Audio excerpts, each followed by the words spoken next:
नमस्कार दोस्तों, स्वागत है आपका अपने YouTube channel guide of student life में। दोस्तों, आज की इस वीडियो में मैं आपको कक्षा 11वीं विषय राजनीति विज्ञान का दोस्तों पूरा वायरल पेपर दिखाऊंगा। तो दोस्तों वीडियो को फुल वॉच कीजिएगा। चैनल पर पहली बार आए हों दोस्तों तो चैनल को सब्सक्राइब करिएगा, क्योंकि दोस्तों इस वीडियो में जो आपको क्वेश्चन बताए जाते हैं सारे इंपॉर्टेंट क्वेश्चन है दोस्तों, आपकी वार्षिक परीक्षा में देखने को मिल जाएंगे। विथ आंसर आपको सभी क्वेश्चन के दिए जाएंगे। तो चलिए दोस्तों वीडियो को शुरू करते हैं। यहाँ देख लेते हैं दोस्तों पहला क्वेश्चन।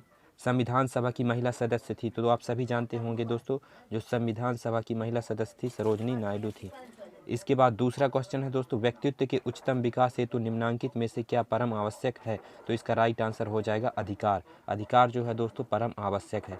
इसके बाद तीसरा क्वेश्चन देख लेंगे दोस्तों स नंबर का। तो यहाँ पहला है दोस्तों, बहुल कार्यपालिका का श्रेष्ठ उदाहरण है। तो ये पहला वाला राइट आंसर इसका सही हो जाएगा, स्विस संघीय परिषद। इसके बाद द नंबर है दोस्तों, भारतीय संविधान में संघवाद के लिए जिस शब्द का प्रयोग किया गया है वह है, तो ये यूनियन है दोस्तों, आप सभी जानते ही होंगे। इसके बाद यह नंबर का दोस्तों, तो यह नंबर में देख लेते हैं, भारतीय संविधान के दर्शन का प्रमुख तत्व है। तो इसका राइट आंसर हो जाएगा दोस्तों उदारवाद, धर्मनिरपेक्षता, सामाजिक न्याय, तीनों ये सभी है। तो आपका चौथा वाला राइट आंसर हो जाएगा उपयुक्त सभी।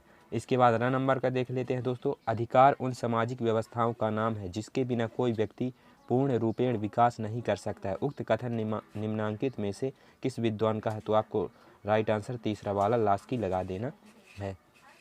इसके बाद दोस्तों अपने रिक्त स्थान आ जाते हैं। तो रिक्त स्थानों की पूर्ति देख लेते हैं। पहला, संविधान निर्माण सभा के परामर्शदाता थे। तो इसका राइट आंसर हो जाएगा दोस्तों BN Rao. BN Rao note कर लीजिएगा दोस्तों, BN राव। इसके बाद दूसरा क्वेश्चन है दोस्तों, मुख्य निर्वाचन आयुक्त की पदच्युति संसद द्वारा खालिस्तान प्रस्ताव पारित करके संभव है। तो दूसरे का राइट आंसर हो जाएगा दोस्तों महाभियोग। महाभियोग। इसके बाद तीसरा क्वेश्चन है दोस्तों, भारतीय संसद में खालिस्तान सदन है। तो भारतीय संसद में दोस्तों स नंबर का आपका राइट आंसर हो जाएगा दोस्तों तीसरे का 2 सदन है। भारतीय संसद में 2 सदन है। इसके बाद चौथा, नगरीय प्रशासन की शीर्ष इकाई है। तो जो नगर निगम है दोस्तों वो नगरीय प्रशासन की शीर्ष इकाई है, नगर निगम आप नोट कर लीजिएगा। इसके बाद पांचवा है दोस्तों, प्लेटो का प्रमुख ग्रंथ है। तो रिपब्लिक दोस्तों प्लेटो का प्रमुख ग्रंथ है। इसके बाद छठवां है, नागरिकता प्राप्त करने की खालिस्तान विधियां हैं। तो नागरिकता प्राप्त करने की 2 विधियां हैं, इसमें भी आपका 2 आ जाएगा। और से विश्व में खालिस्तान के लिए शांति परम आवश्यक है। तो विश्व में विकास के लिए शांति जो है परम आवश्यक है। तो आप लिख लीजिएगा दोस्तों, विकास लिख लीजिएगा 7वें वाले का राइट आंसर। इसके बाद सही जोड़ी आ जाती है दोस्तों। तो पहला है कैबिनेट मिशन का भारत आगमन। तो इसका राइट आंसर हो जाएगा दोस्तों पहले का आपका 5वां हो जाएगा, दूसरे का आपका ब नंबर का तीसरा हो जाएगा, और स नंबर का आपका पहला हो जाएगा, और पंचायती राज व्यवस्था द नंबर का आपका चौथा हो जाएगा, और नेल्सन मंडेला की आत्मकथा तो यह नंबर का आपका दूसरा हो जाएगा, और बचा एक तो ये छठवां हो जाएगा र नंबर का। तो ये आपकी सही जोड़ी कंप्लीट होती है। इसके बाद दोस्तों हम देख लेंगे प्रश्न क्रमांक 4, प्रत्येक का एक शब्द या एक वाक्य में उत्तर देने हैं। तो पहला, मोतीलाल नेहरू द्वारा संविधान सभा की मांग कब की गई थी? तो इसका राइट आंसर हो जाएगा दोस्तों 1924, आप नोट कर लीजिए 1924। इसके बाद दूसरा है, सरकार का जो अंग कानून को लागू करता है उसे क्या कहते हैं? तो उसे कार्यपालिका कहते हैं दोस्तों, यहाँ नोट कर लीजिएगा दोस्तों, उसे कार्यपालिका कहते हैं। तो यहाँ नोट कर लीजिएगा कार्यपालिका, कार्यपालिका कहते हैं। इसके बाद तीसरा क्वेश्चन है दोस्तों, मध्य प्रदेश का उच्च न्यायालय कहाँ स्थित है? तो दोस्तों आप सभी जानते होंगे जो मध्य प्रदेश का उच्च न्यायालय है दोस्तों जबलपुर में स्थित है।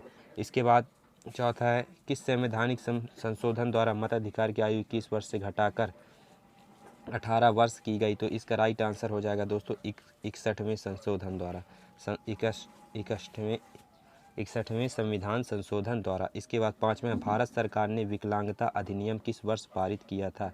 तो इसका राइट आंसर हो जाएगा दोस्तों 1995। इसके बाद छठवां क्वेश्चन देख लेंगे दोस्तों, भारतीय धर्मनिरपेक्षता किन अधिकारों पर ध्यान देती है? तो अल्पसंख्यक अधिकारों पर, यहाँ पर लिख लीजिएगा दोस्तों अल्पसंख्यक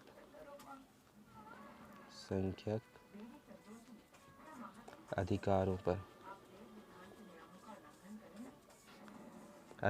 पर।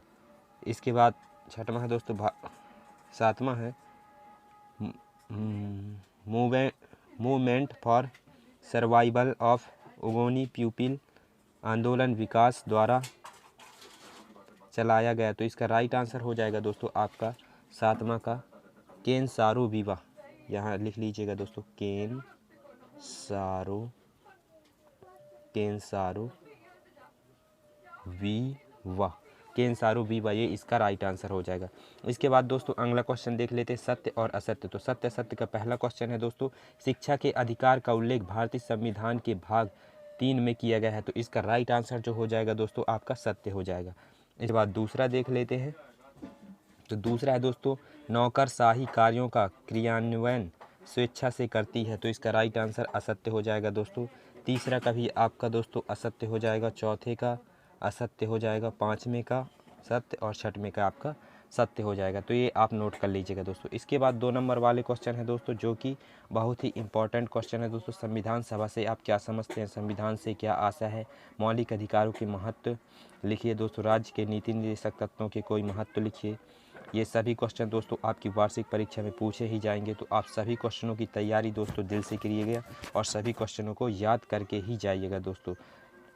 9वां 10वां सभी दोस्तों आप सभी क्वेश्चन का स्क्रीनशॉट ले लीजिए, नोट कर लीजिए और अभी से रटना शुरू कर दीजिए दोस्तों। और चैनल पर पहली बार आए हो दोस्तों तो चैनल को सब्सक्राइब भी कर लीजिएगा।